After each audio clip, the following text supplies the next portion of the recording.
সুপ্রিয় দর্শক, আসসালামু আলাইকুম। নিউজ 24 এর দুপুরের সংবাদে আপনাদেরকে স্বাগতম। প্রথমেই জানিয়ে দিচ্ছি সংবাদ শিরোনাম। নুসরাত ফারিয়ার জামিন মঞ্জুর।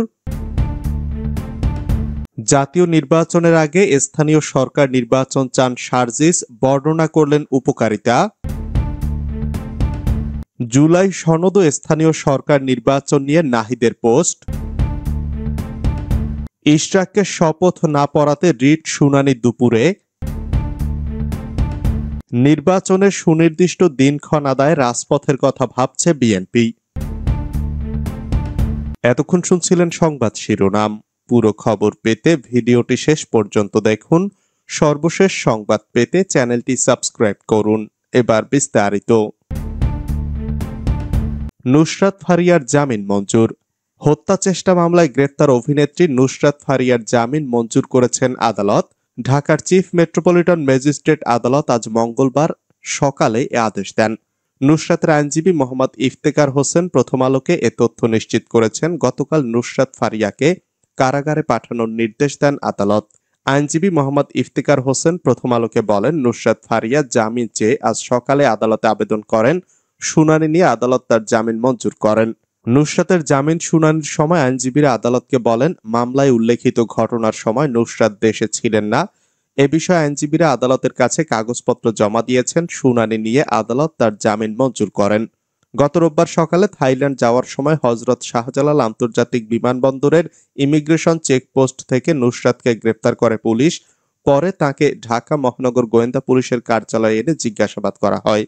মামলার কাগজপত্রের তথ্য বলছে, ছাত্র জনতার গণ অভ্যুত্থান চলাকালে গত ১৯ জুলাই রাজধানীর ভাটারা এলাকায় গুলিবিদ্ধ হন এনামুল হক। ৩রা মে তিনি ঢাকার সিএমএম আদালতে ২৮৩ জনের বিরুদ্ধে নালিশি মামলা করেন। এর মধ্যে নুসরাত ফারিয়া সহ ১৭ জন অভিনেতা অভিনেত্রীকে আসামি করা হয়। আদালতের নির্দেশে মামলাটি ৩রা মে এজাহার হিসাবে রেকর্ড হয়। মামলা করার ২ সপ্তাহ পর গ্রেফতার করা হয় নুসরাতকে।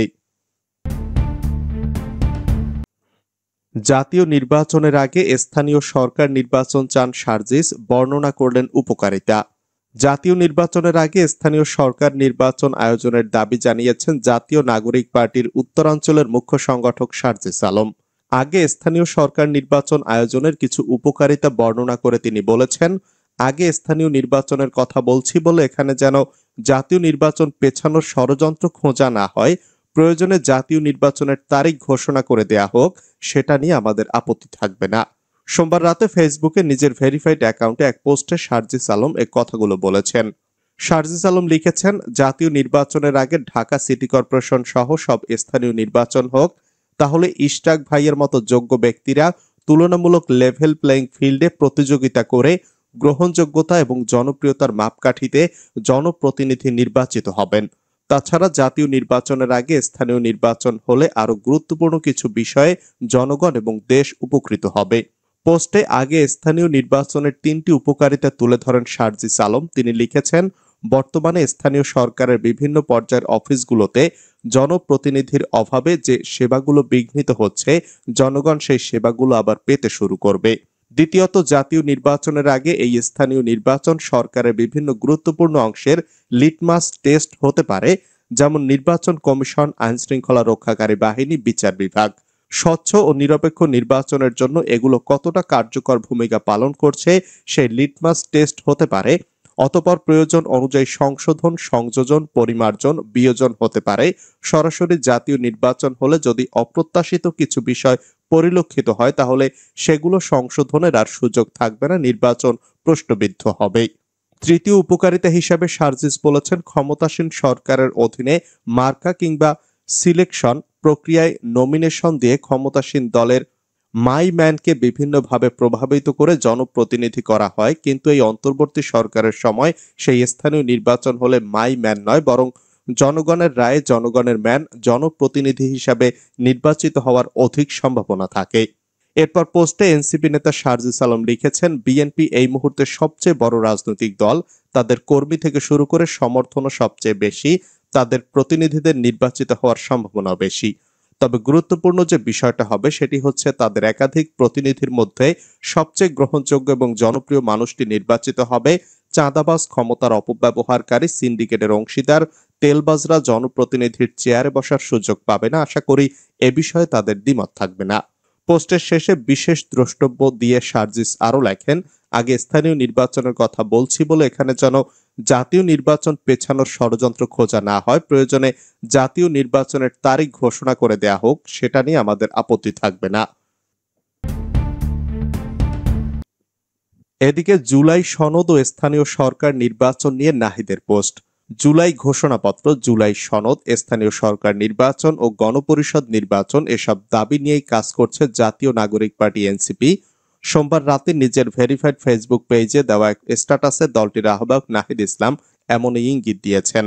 তবে ফেসবুকে দেওয়া ওই পোস্টে এসব বিষয়ে বিস্তারিত কিছু জানাননি তিনি। এর আগে মুক্তিযুদ্ধ, রাষ্ট্র, ধর্ম, নারী সহ বিভিন্ন বিষয়ে এনসিপির দৃষ্টিভঙ্গি তুলে ধরেন নাহিদ ইসলাম। তিনি বলেছেন, বাংলাদেশ রাষ্ট্রের অন্যতম ভিত্তি হলো মুক্তিযুদ্ধ। সোমবার দুপুরে নিজের ভেরিফাইড ফেসবুক পেজে এক পোস্টে এনসিপির 7 দৃষ্টিভঙ্গির কথা জানিয়েছেন নাহিদ ইসলাম। ফ্যাসিবাদী ব্যবস্থা বিলোপের জন্য প্রথম ধাপটি হচ্ছে রাষ্ট্রের মৌলিক সংস্কার ও নতুন সংবিধান প্রণয়ন বলে দাবি করেছেন তিনি। ইশরাককে শপথ না পড়াতে রিট শুনানি দুপুরে। বিএনপি নেতা ইশরাক হোসেনকে ঢাকা দক্ষিণ সিটি কর্পোরেশনের মেয়র হিসাবে শপথ না পড়ানোর নির্দেশনা চেয়ে উচ্চ আদালতে দায়ের করা রিট আবেদনের উপর শুনানির জন্য কার্যতালিকায় রয়েছে। মঙ্গলবার দুপুরে এ সংক্রান্ত বিষয়ে হাইকোর্টের বিচারপতি মোহাম্মদ আকরাম হোসেন চৌধুরী ও বিচারপতি দেবাশিস রায় চৌধুরীর সমন্বয়ে গঠিত বেঞ্চে শুনানি হওয়ার কথা রয়েছে। আদালতে রিটের পক্ষে শুনানি করবেন আইনজীবী মোহাম্মদ হোসেন। বিএনপি নেতা ইশরাক হোসেনের আইনজীবী ব্যারিস্টার এ.কে.এম. এহসানুর রহমান বিষয়টি নিশ্চিত করেন। নির্বাচনের সুনির্দিষ্ট দিনক্ষণ আদায়ে রাজপথের কথা ভাবছে বিএনপি। বিএনপি সহ রাজনৈতিক দলগুলোর অব্যাহত দাবির মুখেও মেয়াদের 9 মাসেও জাতীয় নির্বাচনের সুনির্দিষ্ট রোডম্যাপ ঘোষণা করেনি ডক্টর মোহাম্মদ ইউনূসের নেতৃত্বাধীন অন্তর্বর্তী সরকার। এমন অবস্থায় নির্বাচন নিয়ে গভীর ষড়যন্ত্র দেখছে বিএনপি। দলটির সর্বোচ্চ নীতি নির্ধারণী ফোরাম জাতীয় স্থায়ী কমিটি মনে করে, অন্তর্বর্তীকালীন সরকারের একটি অংশ ক্ষমতায় থাকতে নানা অজুহাতে নির্বাচন পিছিয়ে দেওয়ার চেষ্টা করছে। সম্প্রতি অতীব গুরুত্বপূর্ণ নয় এমন কিছু ইস্যু নিয়ে হঠাৎ করে নানা পক্ষের মাঠে আন্দোলনে নামার ঘটনাকে সন্দেহের চোখে দেখছে তারা। তাই অন্তর্বর্তী সরকারের উপর চাপ বাড়িয়ে আগামী জাতীয় সংসদ নির্বাচনের সুনির্দিষ্ট দিনক্ষণ আদায়ের দাবিতে রাজপথে নামার কথা ভাবছে দলটি।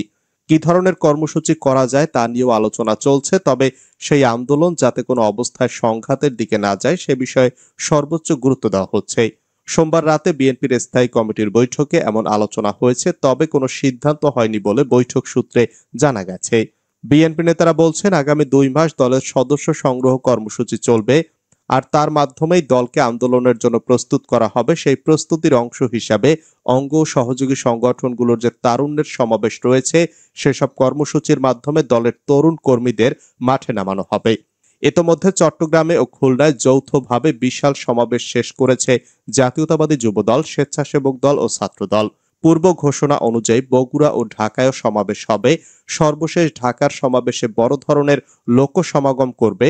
রাজধানীর ওই সমাবেশ থেকে জাতীয় নির্বাচনের সুনির্দিষ্ট দিনক্ষণের দাবিতে বিএনপির অবস্থান আরও স্পষ্ট করা হবে। দলটি মনে করে চলতি বছরের ডিসেম্বরের মধ্যে জাতীয় নির্বাচন অনুষ্ঠান সম্ভব।